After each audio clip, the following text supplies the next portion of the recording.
What's up, everybody? Welcome. This is the Rebelliousocity podcast, Societal Norm. I have with me DJ Uneeq.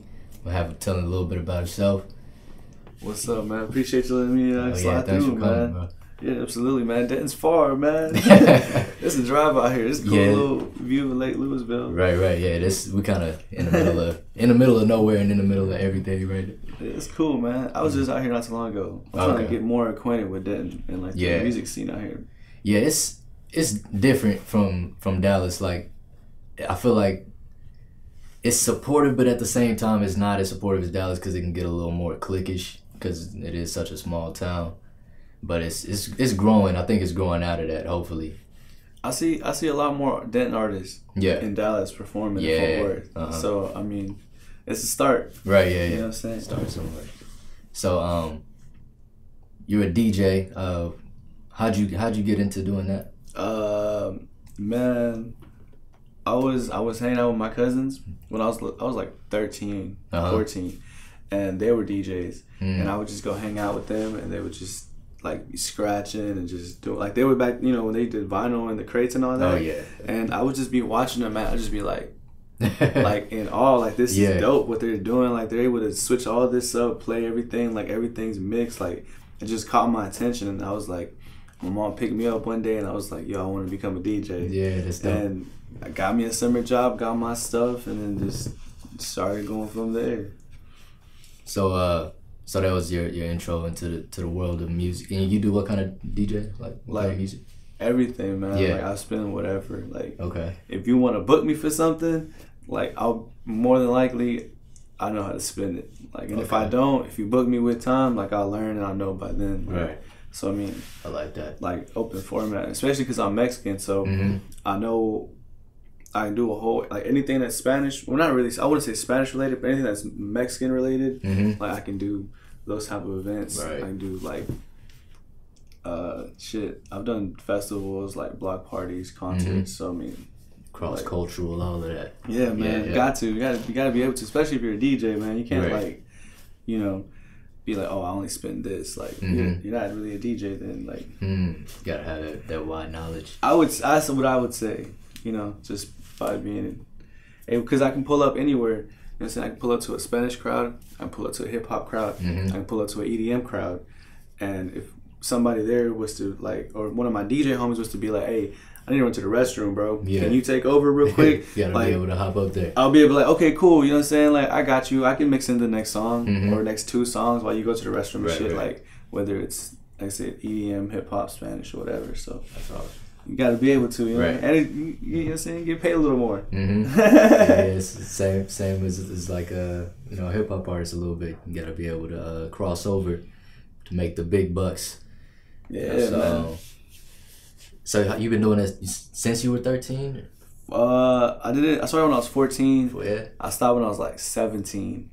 Because I was like stopped for a little bit. Going through my it's like being a DJ, and I had a job where I was working at. They were like, you can't request off every Friday and Saturday because I was working at a restaurant. Yeah. And like my gigs weren't super consistent, but the money was at the restaurant. So I was like, I guess like trying to grow up. You're like 17, trying to get your own spot, trying to like be grown and do this. So I was just like, fuck, I guess I'm gonna just work.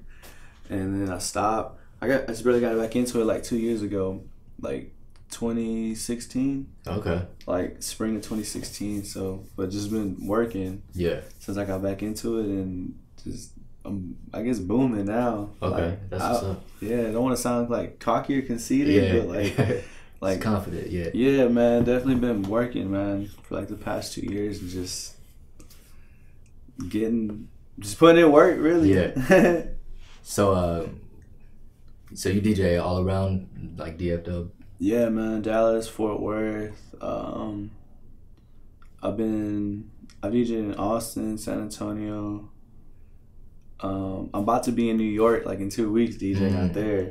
So you know, like I said, little by little, man, we're trying to expand. So what's the goal? Man, like be able to be like international, man. Yeah. And like my big thing is I actually stopped DJing like at clubs just recently because I wanted to get more into like festivals and concerts and like bigger stuff. And I'm wanting to be more of like, when I get booked for stuff, I want to be like, you know how like EDM DJs, they get booked for like a set. Like I'm trying to become more of like, not just a DJ that pulls up and plays music. Right. If you book me for something, like when I'm doing this gig in New York, like my set, I'm working on like a specific set. Like I'm not just gonna go up there and play music. Right, like, right. It's more I'm like like brand into it. Yeah, like I'm taking edits from this song. I'm taking acapellas from this song, instrumentals from here. Like I'm remake. Like I'm putting together an actual set. Right. You know what I'm saying? Like, you know, sometimes artists, you know, when they work with the DJ, you know, they'll cut the song off at this part, get the crowd interacting, and then maybe they come back in with the hook or something. You know what I'm saying? Like, you know how artists know how to work with their if they have a band and stuff like that, you know, with the crowd. Like I'm trying to be able to do like, when they listen, they be like, damn, I know I've heard that acapella that song, but it's not this song. Like, what the fuck? Right. Like I'm trying to go out there because my name is Uneeq. You know what I'm saying? Like I'm really trying to actually like, you know, because I done did clubs like. I had like last 2 years ago, when I first started got into it, man. Like that summer, I did like for like 3 months. I was DJing like 6 nights a week, like same club. You know what I'm saying? Like really into so, I was just like, man, I don't mean in a bad way, but I was like, I'm seeing some of the same people, right? So I'm trying to see other people, right? So I was like, I'm gonna stop doing clubs and try to get more into like concerts and venues and festivals and block parties, stuff that is gonna be able to. Where I'm gonna see people like just that one time. Yeah. And hopefully I do a good job when I'm DJing that they'll be like, well, they don't usually have, I've never usually hear him here, or they don't usually have events like that here. Yeah. I wanna go get his information, or I have my people walking around like, hey, follow my homie DJ on Instagram, or here's a business card, here's a flyer or whatnot. And it started working, man. So, you know, and then from there you start meeting more, I guess, bigger people, people that have more connections and whatnot. Right. So now, like, I can pull up to like certain venues and just like pull up to the back and just what's up to the homies and the security and the venue owners and managers and shit, and just what's up, man? Now I'm on stage watching concerts and shit. Right. That's dope. Yeah, you hear that a lot in this industry. Is who you know. It's not so much what you know, it's who you know. It's true, man. It's true. Like. A couple weeks ago, when Lil Baby was in town at Gas Monkey, it was my brother's birthday, and I wanted to take him, but I forgot that the show was even here, and I thought I was gonna be busy. I ended up finding out like I had nothing to do, so I was like, man, let's go to the Lil Baby concert, and like tickets were like $130 for like 2 people. Dang. I was just like, oh no, we're not doing that, man. Pull up to the back. Seen some of my, you know, people that's working in the back. Oh, what's up, bro? You know what I'm saying? Just kind of walked over there, just casually walked in and had a little conversation. And now we done made it through the little gate. We talking to security past a certain checkpoint. So now we, you know what I'm saying? We in here now. And then once you walk into the back, you start running into this person, that person. Oh, what's up, Uneeq? Oh, what's up? Right. You know, I don't want to say the names, but you know. Yeah. And then boom, like, oh, you good? Yeah. You know what I'm saying? Yada yada, quick little conversation. All right, you good? You know, say if you need something, let me know. All right, cool. Now you just walking around and just, you know, that's dope. We was on stage when Lil Baby came out and got there, but it got so crowded. There were so many people that I was like, man, let's just go into the crowd, like back into the back of the crowd where it's like space and you can breathe and stuff, man. But it was cool, like being able to, like, pull up to a concert and go to the back and just hang. Like, it's cool. Right. It's dope. Who's some of your influences as far as DJing or just music in general? DJ wise, dang, my cousins, because they were the ones that like I saw it like physically in front of me. Right. Them two, and then somebody who I think is super dope, DJ Qbert. He scratches and stuff. Like he can. He's crazy. He's sick with it. Like, he's stupid. Okay.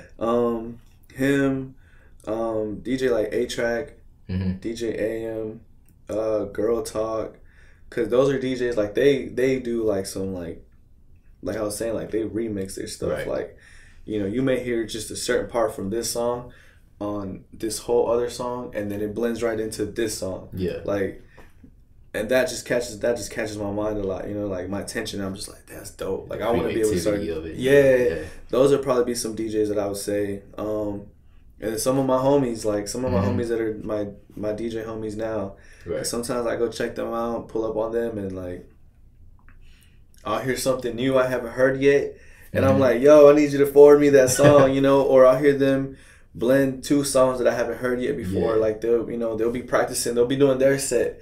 You know, and I'm just like, damn, that's dope. Yeah. Like, I'm going to try that when I get home and just see how you came up with that. Or, you know, like, so I would say some of my homies too, man. Like, I got a lot of them too. So, I mean, Mommy Teasy, Johnny Rib. Man, I don't even want to say no more names, bro, because I'm going to feel like somebody's going to. Yeah, just everybody. Y'all know who y'all are. Right. Because now they're going to be like, hey, man, how come I get shout out of you? So, we're just going to keep it at that. Right.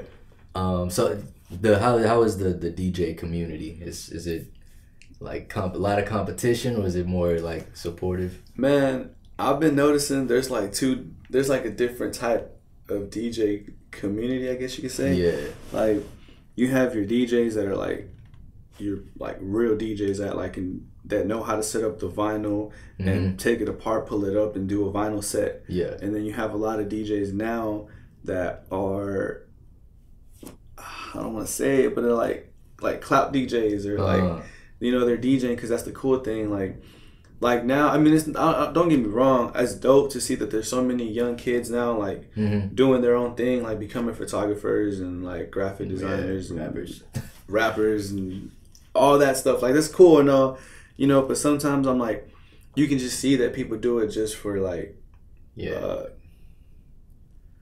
it's hot. The clout that it comes with, man. Like there's a lot of DJs that I see, and I don't really try to be associated with them too much. And I know it sounds messed up, but I get that. You know, just because I pull up to some of these gigs, man, and I see them, they just play a song and they start screaming. Like it's cool and all, I guess. You know what I'm saying? You're getting the crowd hype and everything, but it's not really being a DJ. It's more being like a host or MC. Right. You know what I'm saying? You just be playing. You just press play and then you run around and you're like, you know, I don't know. But then you have some other DJs that are like talented and they have a passion for it and like they know what they're doing. Yeah. They just don't press buttons and stuff, you know. And that's a pretty cool community. I mean, I guess both communities are pretty cool. They're both pretty like tight knit. But like me, I'm more with like the DJs that like do it to like do it. More of like an art form. Yeah, and it's cool, man. Like this lady, Lady C, she does like mixers and stuff and listening parties for artists. So you pull up and man, there's sometimes like 20, 30, 40 DJs all from around the city from different DJ coalitions and like so it's cool. And then like now I guess because of the new wave of DJs, some other DJs are starting to learn to stick a little bit more together because they're like, bro, I did this gig the other night with this other DJ and like I need you to pull up again next week because we need to get you back in here. I'd rather DJ with you, or I'd rather like go back to back with you than like some of these other DJs that are, you know, they have 10,000 Instagram followers, but they're not DJs. They just have some of a following or whatnot, you know. But I think it can be better, but you know, I think DJ wise right now it's a little bit better than how you would say sometimes some of the artists being like supportive of each other. Yeah.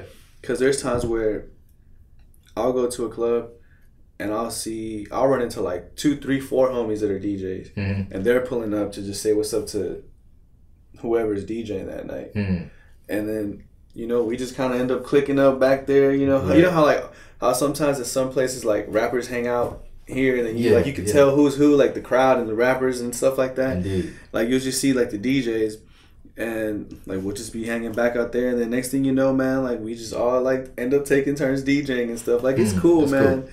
So it's cool because it's like being able to go to a show and it ends up being like not open mic, but you get the opportunity to do like an open mic type thing. Okay. Like, you know what I'm saying? Right. It's kind of cool. So I would say it's well. Yeah, that's love right there. So I like that. You know. Yeah, so there's a lot of parallels, similarities between like, you know, what you would do as a DJ and what like we do as rappers or as hip hop artists, and just the industries as well. Like, for instance, like what you were talking about with the separation kind of between like those DJs and these DJs, it's kind of like what we talk about is like these mumble rappers versus, you know, the people who are actually caring about the craft and not just doing it to get on. What other like challenges? What challenges did you face as a DJ? That kind of like where there's similarities or differences from being like a rapper or a producer. That makes sense. No, the first challenge is really like self-motivation to like be able to say like, yo, I'm gonna pull up to this club and I'm gonna talk to the owner, or I'm gonna talk to the promoter, or I'm gonna talk to the DJ and be like, say, what's up, bro, I'm a DJ too, you know what I'm saying, da. If you ever need a guest set, or if you ever, you know, I'm sure you probably have a handful of DJs you already can, but if you ever you know, need to call in one night, I don't really have that many gigs right now, you know what I'm saying? Like, I think that's like the biggest challenge is like being prepared first. Right. Because like you can get thrown into a situation and then be like, oh shit, like now I got a DJ in front of 200 people and I don't think I can do that. You know what I'm saying? I don't think I can mix for 2 hours and play nothing but bangers and power mix, and just because like sounds hard. Like, I mean, it's not really that hard. It's just being prepared. Yeah. You know what I'm saying? Having your music organized correctly and everything. But I think that would be a challenge, and then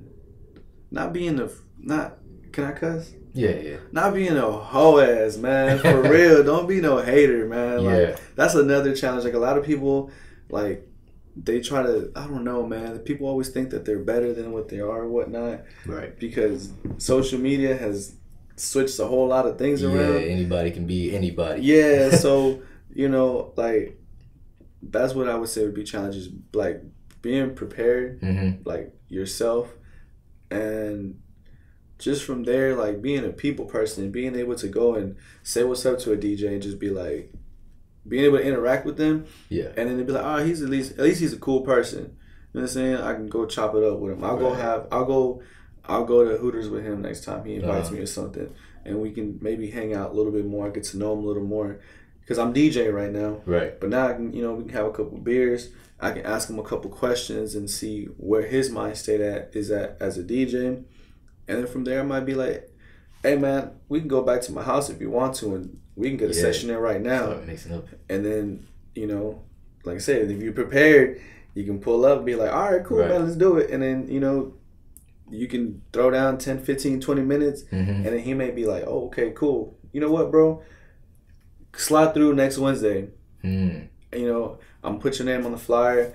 I'll let you do from 10 to 10:30. It may not be long, but I'm going to put your name on the flyer real small, whatever. And now you can tell people like, hey, I got my first little gig. And now you start to interact with people, and, you know, maybe we can rock another set, or we can go, you know, if you can bring in a whole another 150 people, we can split the night, you know, because now you bring in 150 people that's making more money for the bar. Right.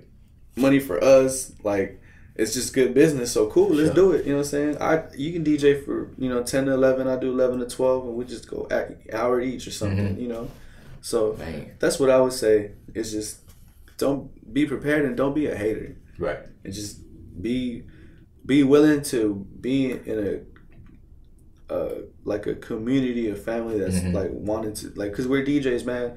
Like, we're wanting to break records. So we're wanting to be able to be cool with other DJs, because, like, for example, I may have y'all's music that another DJ may not have, that I may be able to pass along to. Right. And that other DJ homie may be more of he may not be a mumble rap DJ. Yeah. He wants to hear this type of music.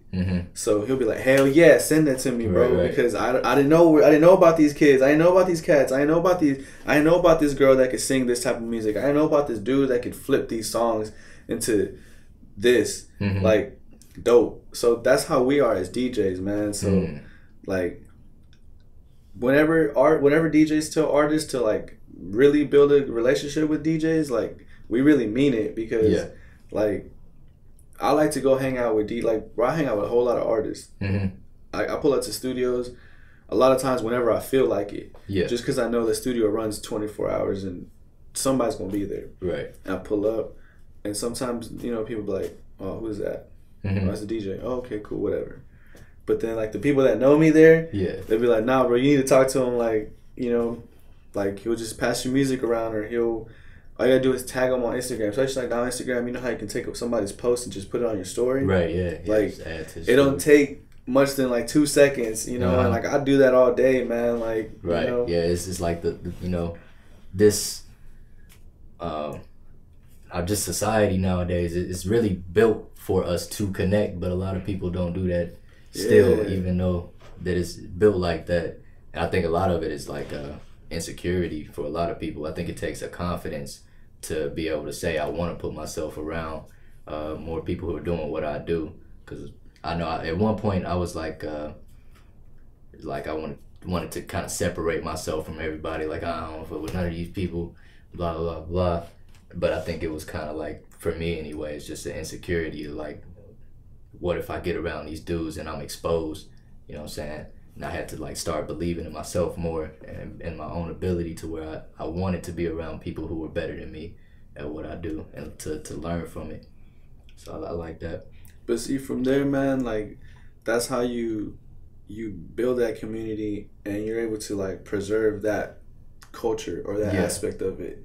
Because like I think some of the DJs, we figured it out, and we're like, yo, if we don't like click up and start like putting out these mixes where it's not just like going from song to song, like some of these, like, okay, you know how they say they have SoundCloud rappers, and then they have like legit rappers that are like on iTunes and all that stuff, and Spotify. Like that's kind of how it is with DJing. Like I think some DJs started figuring out like, yo, there's a lot of SoundCloud DJs and there's us, but these SoundCloud DJs are starting to like get booked for some of these like concerts and some of these festivals and like jambalaya and you know what I'm saying, stuff like that, where they really shouldn't be getting booked, but like I said, they know what they're doing. They're pressing play and they're running into the crowd, hyping them up, playing. They're playing Finito by Chief Keef and in front of 10,000 kids, like. You know what I'm saying, bro? Like that's like you playing like Southside Gorillas in South Dallas. You know what I'm saying? Like you already know what's gonna happen. Everybody's gonna sing along. Everybody's gonna get so live to it. Like definitely. You know. So I mean, like I said, I don't want to hate on them because they're doing their thing, but it's just like some artists will say like, man, these mumble rappers, they just getting on songs and like they're just like humming and being melodic with the beat. And it's catchy, and they're buzzing when I'm over here telling stories and stuff, and I'm not getting the recognition. Like, so you can't hate on them for being successful. But it's like, you kind of like, you're not really you're not about the culture that I'm about. So it's, you know, so you can't sound like a hater, but then again, you're just like, damn, I sound like a hater. To keep. That's what, you know.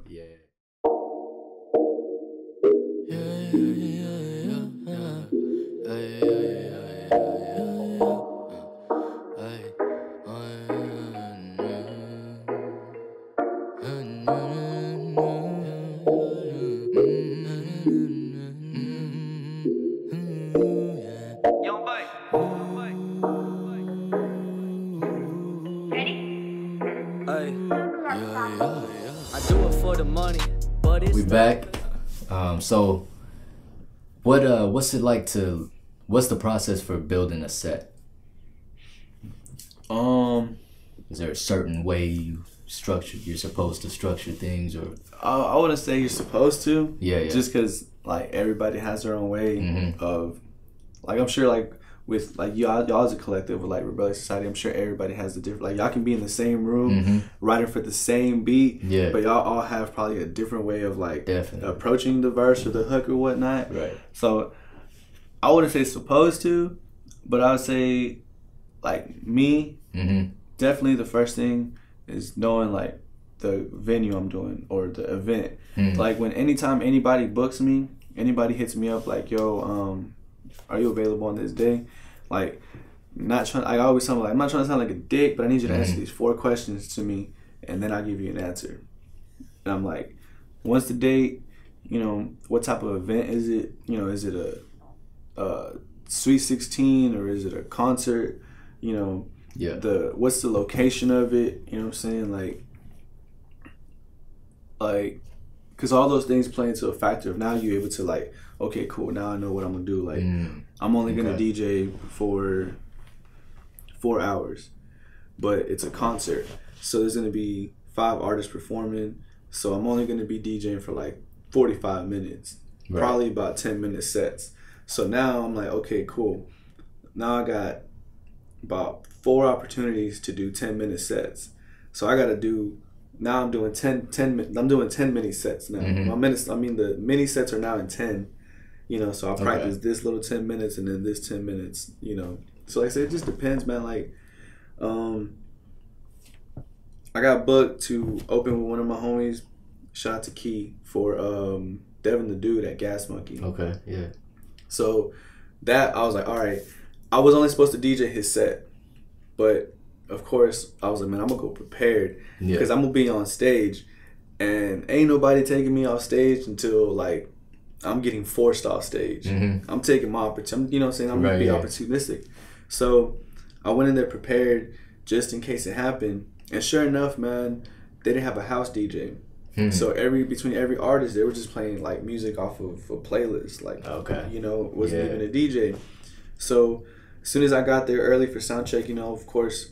Like, something I'd recommend everybody to do it too is as soon as I get there, man, I say what's up to the stage manager, go shake hands with the sound people, the people that are working the boards, like the people that are making what's gonna happen, you know what I'm saying? The people that are working the light board and the sound board.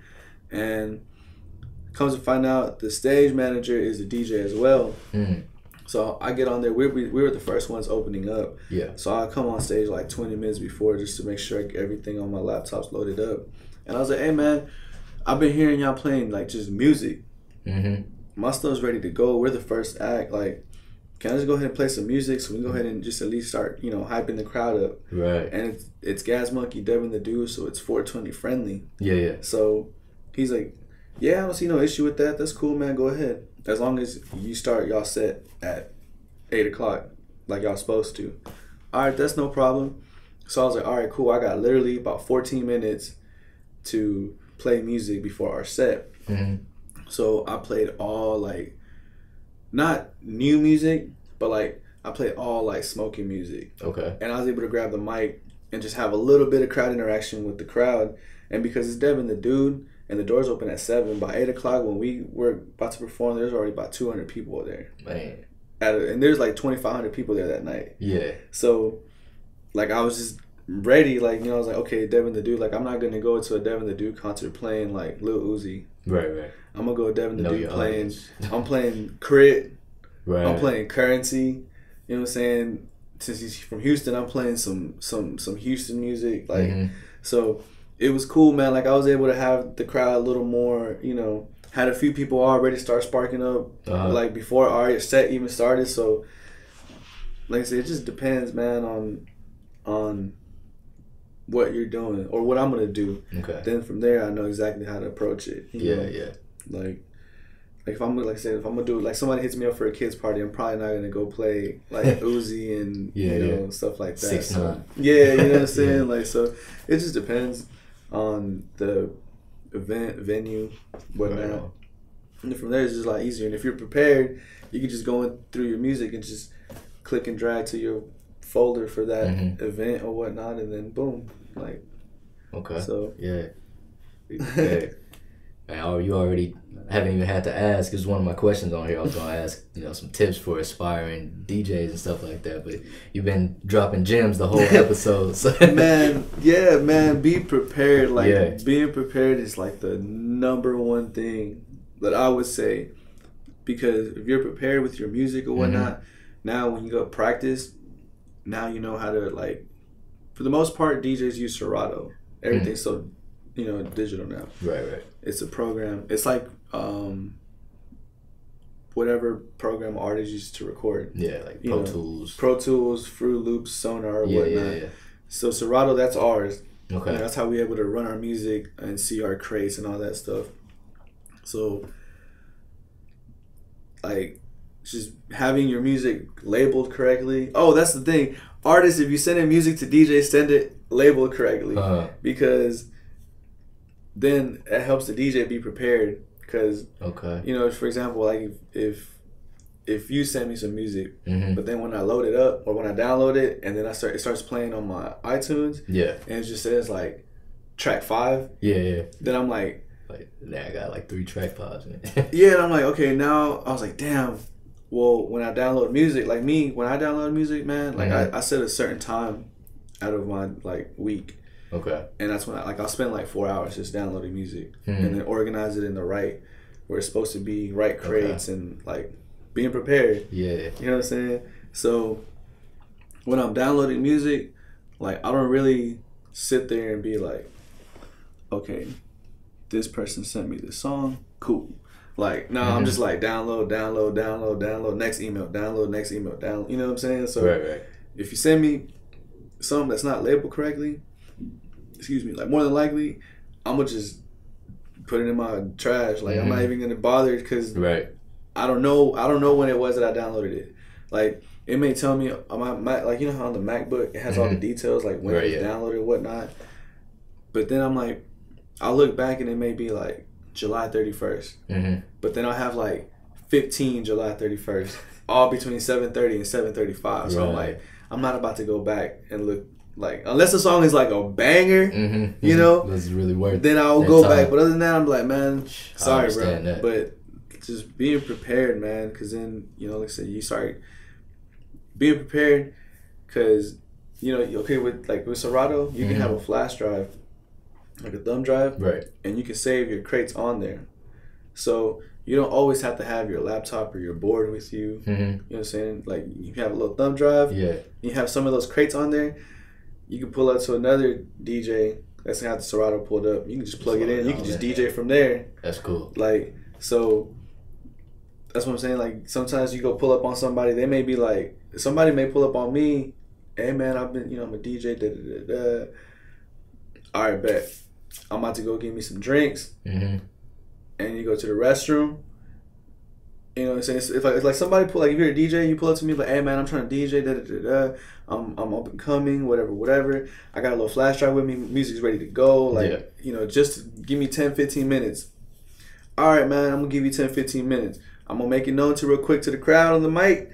But in the meantime, in these 10, 15 minutes, I'm gonna go to the restroom, go get me something to drink, and I'm gonna go outside real quick, smoke real quick. And I'm gonna come back. And we'll see. You know what I'm saying? If the music's still playing, if you ain't got beat up by the crowd, like, you know, I'll ask somebody, you know, hey, I'll ask one of the bartenders, you know, hey, how was that little mix that he did? And then from there we can go. So just, like I said, preparation, man. Like, and, you know, for example, like, I know if you go into the studio, you don't want to go into the studio and be like, dang, I got to work on rewriting this. Like, you want to go in there and knock it out. Already. You know? Like, because then you have more time to be practiced and everything. So just preparation, man. That's like the biggest That's what it all come back to. Man, preparation. You ever had had to DJ in front of like a brutal crowd or anything like that? Yeah, man. I've had a DJ in front of no crowds before too. So I mean, yeah, man. Brutal crowds. Yeah, matter of fact, out here in Little Elm. Oh yeah. I did this bar and grill spot, and it was just like a super mixed crowd. So like,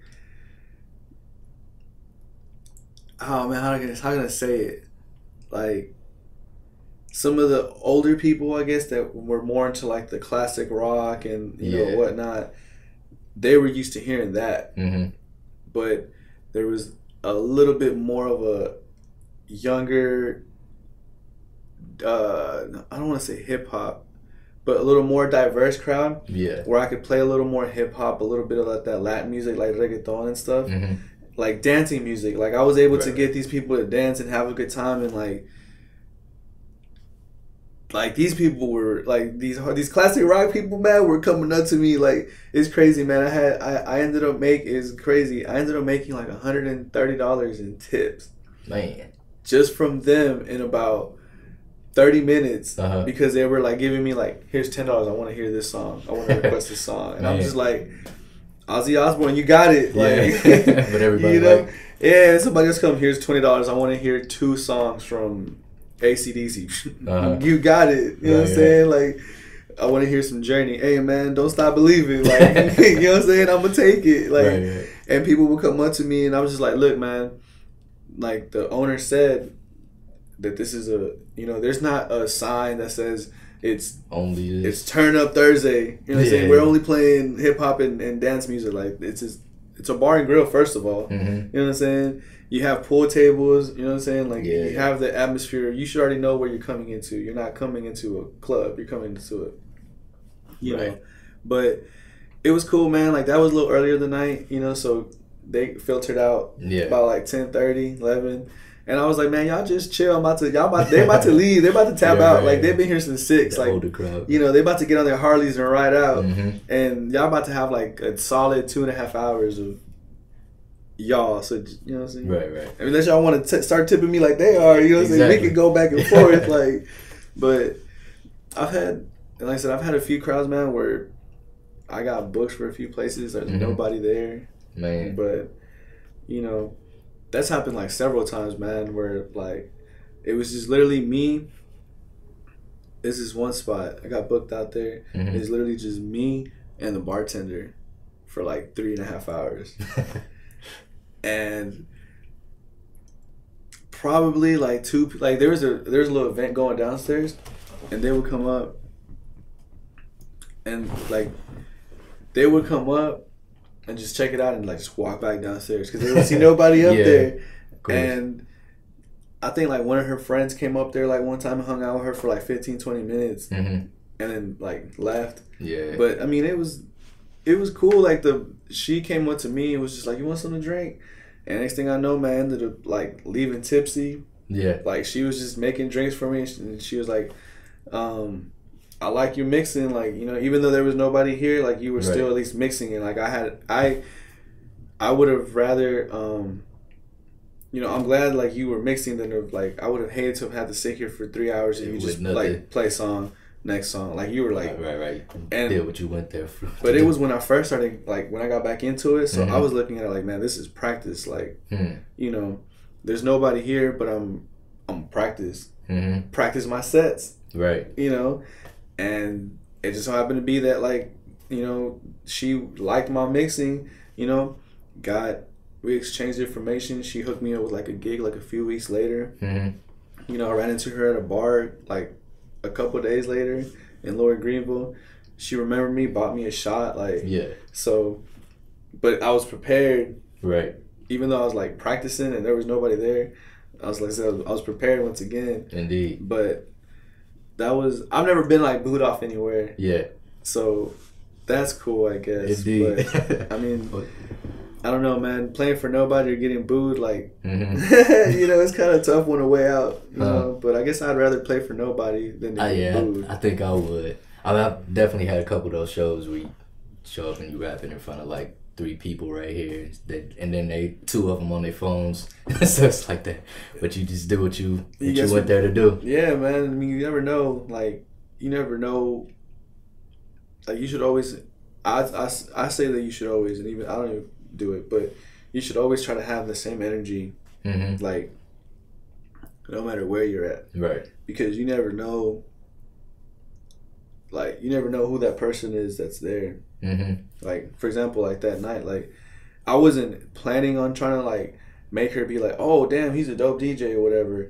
But from me trying to better myself as a DJ, like trying to practice and then do my thing, she was like, hey, you know, I like your mixing. Hooked me up with a gig a few weeks later. She remembered me, bought me a shot. Like, so, and I always tell this to everybody, man, especially like artists, whenever they ask me for advice, try to win people over that you don't know, because those people are going to become like fans, like real fans, not your friends that just support you because they've known you for 15 years or they've known you half your life, and they're like, I want to see my homie be successful, and I see him giving it his all. Like, no, I want people that are gonna be like, yo, when's your next gig? Because I'm trying to pull up. Right. You know, we have some merch available. Do you, you know, those are the people that are gonna be like posting on their social media, like, yo, y'all need to go check this dude out. This dude's dope. Right. He's cool, and he hangs out with his he hangs out after the shows and takes a shot with somebody, or you know, and that's how you really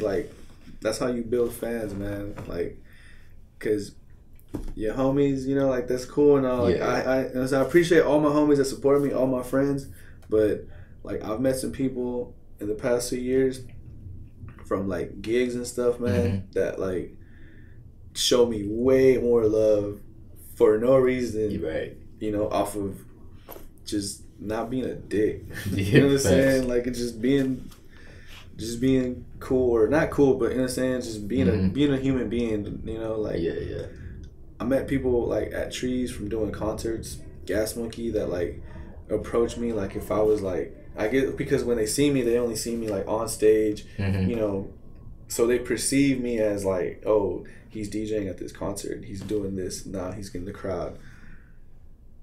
You know, what is he? Let me go talk to him. You know, yeah, man, what's up? You know, it's like at Trees, yeah, I'm actually about to go outside. You want to come outside with me? Yeah. You know, and then, like, then I started, you know, doing my thing or whatever, and you want, you know, and they'll be like, oh, yeah, cool, all right. Like, oh, you know, like a lot of people would think, oh, I just seen you on stage the whole time, so I would assume you're like, I'm like, nah, man, I'm just a normal person. It really sticks with people. Because there be some people that are like that, man. Like, there's some local people Hollywood. That are like that. They're super Hollywood, man. So, just, man. Just actually be a part of the community. Yeah, man. That's the best way to interact with people. Like, man, I have people. I have like a lot of merch. I've had people that I don't know. It was at a block party that I did for Cinco de Mayo. I had people buying merch for like $30, $35. For shirts that I sold for $20. But these people had, like, I don't know if it was because they were drunk or what, but like I was DJing I DJed for like 12 hours that day. Dang. The whole day. And some of those people, I seen some of those people there spend like 4 or 5 hours there, like celebrating Cinco de Mayo, you know? Yeah. But it's just crazy that I'm sitting here thinking like, at first I feel kind of bad, but you know, whatever. I told these people, at first I told them 35 for the shirts, because I put my shirts with a little Mexican bandana and into like a smell proof bag. Like, it's dope. Okay. Like, my packaging is kind of dope. So I told them, I was like, it's $35, because I started thinking, I was like, man, when you go to a concert, you don't find no shirts for $15 from no artist. Yeah, shirts are like $25 to $35. Definitely. You want a long sleeve or a hoodie, that's like $70. Like, you know, so I started thinking, I was like, man, this isn't just a little like club night. This isn't like a little showcase. Like, this is a Cinco de Mayo block party, like from this restaurant at the Shops of Legacy, Mexican Sugar, matter of fact. Okay. So this isn't like we'll be back next week. Yeah. Like, we'll be back next year, next Cinco de Mayo. Yeah, it's special. So event.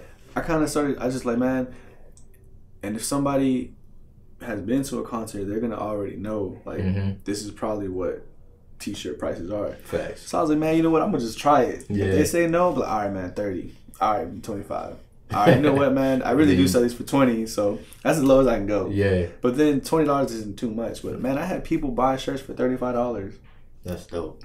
But that's people that I had never met before. Yeah. That were from seeing me DJing and like interacting with the crowd, and like, just, I don't know if it was because I was doing a good job, or I don't know what it is, man, but these people bought these shirts for $35. Like, I sold 3 shirts for $35, like 4 or 5 for $30. Dope. Like, I was selling little Mexican flag bandanas, man, for like $10, $5, like taxing the crazy out of them, man. And people were like paying for it. And like I said, I don't know if it's like that a vibe that I was providing, like, or it's what, genuine, but just you know, people were rocking with me, man. Like, it's crazy. Like, matter of fact, it was a couple days ago, I had a text message from some random number, and it was a couple that bought shirts, and they paid $70 for 2 shirts. Like, it's crazy. Yeah. And they were bringing me drinks that night, and they sent me. I got a picture. I don't know from who it was, if it was from her or him, but it was them. And they were like hanging out in their like patio and stuff, like hanging out. But they were both wearing the shirts, and it was just a little selfie. And I was just like, "Hey, like that's what's up." Like, I have no idea who y'all are because I don't remember meeting y'all, but y'all are texting me this picture with the shirt. Like, that's cool. Keep rocking it. Like, what's y'all's Instagram? Now let me post y'all. And, you know, and then yeah, man. Just like reach out to people. Like, don't be Hollywood. Yeah. Like, people, if you like interact with people, man, like I said, people would rock with you for so much more. Because then if you happen to start like buzzing and popping, these people gonna be like, hey man, like next time y'all go to that club, or next time y'all go to this venue and he's DJing, like if you go up to him and you buy him a drink, or just go up and say what's up to him, like he'll say what's up to you back. Or he'll, you know, if he happens to be drinking that night, he'll take that shot with you, and kick it with you and play, you know, a song that you like or something like that. And then, because if somebody tells, you know what I'm saying, like if, like for example, if you provide your services like as an artist, or more as an artist, right? If somebody says, hey bro, we're gonna pay you this much for this feature, that's gonna include you, that's including gas money to drive out to like Fort Worth. And pull up to our studio session and record it with us and all this, you know, whatnot. But then if you pull up and you're just like acting like super Hollywood and whatnot, like they're gonna be like, man, I don't even know if I want to finish recording the song. Throw off the whole vibe. Yeah, you know, now you're like, do I want to shoot a video to it now? Because homie showed up super Hollywood, like, hey, go fetch me a water, like, you know what I'm saying? Like, I'm part, you know what I'm saying? Like, so. But if you pull up, hey, what's up, y'all? You know what I'm saying? Good vibes. Like, hey, man, yeah, let's go on. Let's knock this out, you know? Then they'll be more willing to be like, yo, we paid this dude for a feature. Dude pulled up. He was dope. He was cool. Now they're telling other people. You know? Now they want to really put the record out. Getting those references. Man, I'm telling you, man, references. There's a lot of, like, there's a lot of behind-the-scenes stuff that makes you be who you are. Like, I figured that out. My manager helped me out. Figure that out. Like, so many behind the scenes stuff. Like, you know, like I said, don't be a dick. Be prepared. You know, be like, just know that everybody's still humans. You know what I'm saying? Like, all those little behind the scenes stuff, that's what helps you when you're out there. Like, okay, cool. I can mix. And I can say what's up to people. Like, because then, like, for example, like, if you're prepared, you be in the middle of mixing, but you have your music labeled correctly, you got it ready to go. You know that, okay, cool, I got 20 seconds before I got to play this next song. I got 2 people right here in front of me. Hey, what's up? What's up? Yeah. You want to hear this song? Cool. This one? All right, bet. I got you. All right, cool. I got 10 seconds. Bet. I got y'all. Boom. You know what I'm saying? I can start in the middle of me coming back. I got 10 seconds left in my, I guess, like all mental, you know? Now I know, cool, I got about 5 seconds to start searching for this song. And then I still got myself another 5 seconds. Now I come back and I can just count it down. 5, 4, 3, 2, 1. Bam. And then now I know, okay, the hook's about 20 seconds. Now I'm gonna finish searching this song. You know, boom, I got it loaded up. Now I'm gonna put this in my my like prepared list. Boom. I still got like 10 seconds left. Let me search up the next song. Boom, boom, boom. Now I got these 2 songs that these 2 people requested, all within a matter of like 30, 45 seconds. But I'm prepared because I knew like this how much time I got with this song, this how much time I got with this. And then boom, like now I'm completely done with this song. Now I'm over here on the next song. And now I'm able to be like, okay, we're at this tempo. This song that this person just requested is in the same tempo. I'm gonna knock it out right now. Next song, boom. Now I sit here and be like, hell, I got, before I play this next song, I got another minute and a half. I'm just sitting here. Like sometimes people be like, man, DJ just sits back there and don't do nothing. But I'm like, if you prepared, you know, it's like when they say if you work smart, you don't have to work hard. Like, you know, so, but like it's a whole lot of behind the scenes stuff. That behind the scenes stuff, man, gets you prepared for like when you're on the real scene. deal. Already. So where can people find your merch, or where they go if they want to book you, or just find your social media? All my social media is Iamuneeqmuzik. Okay. Uneeq spelled different. It's UN. It's like the shirt. Uneeq. Yeah. And then music is MUZIK. Like, was that Instagram, Facebook, Twitter, Snapchat, Mixcloud, SoundCloud. Like everything is I got lucky because everything is the same. So I like, or you know, just go to Google and just type in like Uneeqmuzik. If you just type this in, yeah, like all my stuff will pull up. I got a single that I like executive produce. I'm actually in the process of doing an EP and an album, like kind of like DJ Khaled. Right. And I'm trying to do, trying to include a lot of DFW based artists, like producers, artists and whatnot, songwriters. And that's called Famous. So just search that up too. Listen to that. It's a dope song. It's cool. Like it's called Famous. It's one of those like it's like a, you know, when you like the underdog and then you finally like up to bat. Yeah. And people are rooting for you. It's kind of one of those like dope songs. Okay. So y'all check it out.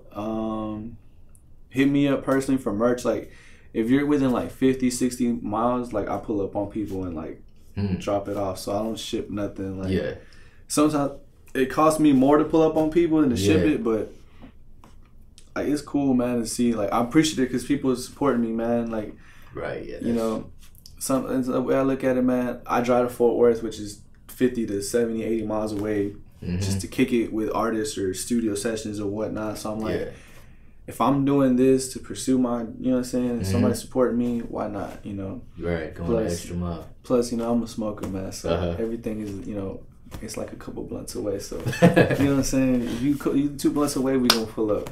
You know what I'm saying? That. All right. Well, I appreciate you watching, tuning in. Please hit like on the video, subscribe to our channel. Check us out at rebelliousociety.com or at Rebellioususociety on Instagram. And once again, Uneeq, appreciate you coming through. Yeah, man, appreciate it, man. Shout out to Rebellious Society, man. Yes, sir. And what is it? Societal norm? Societal norm. Societal norm. Shout out to Societal norm. Yeah. All right.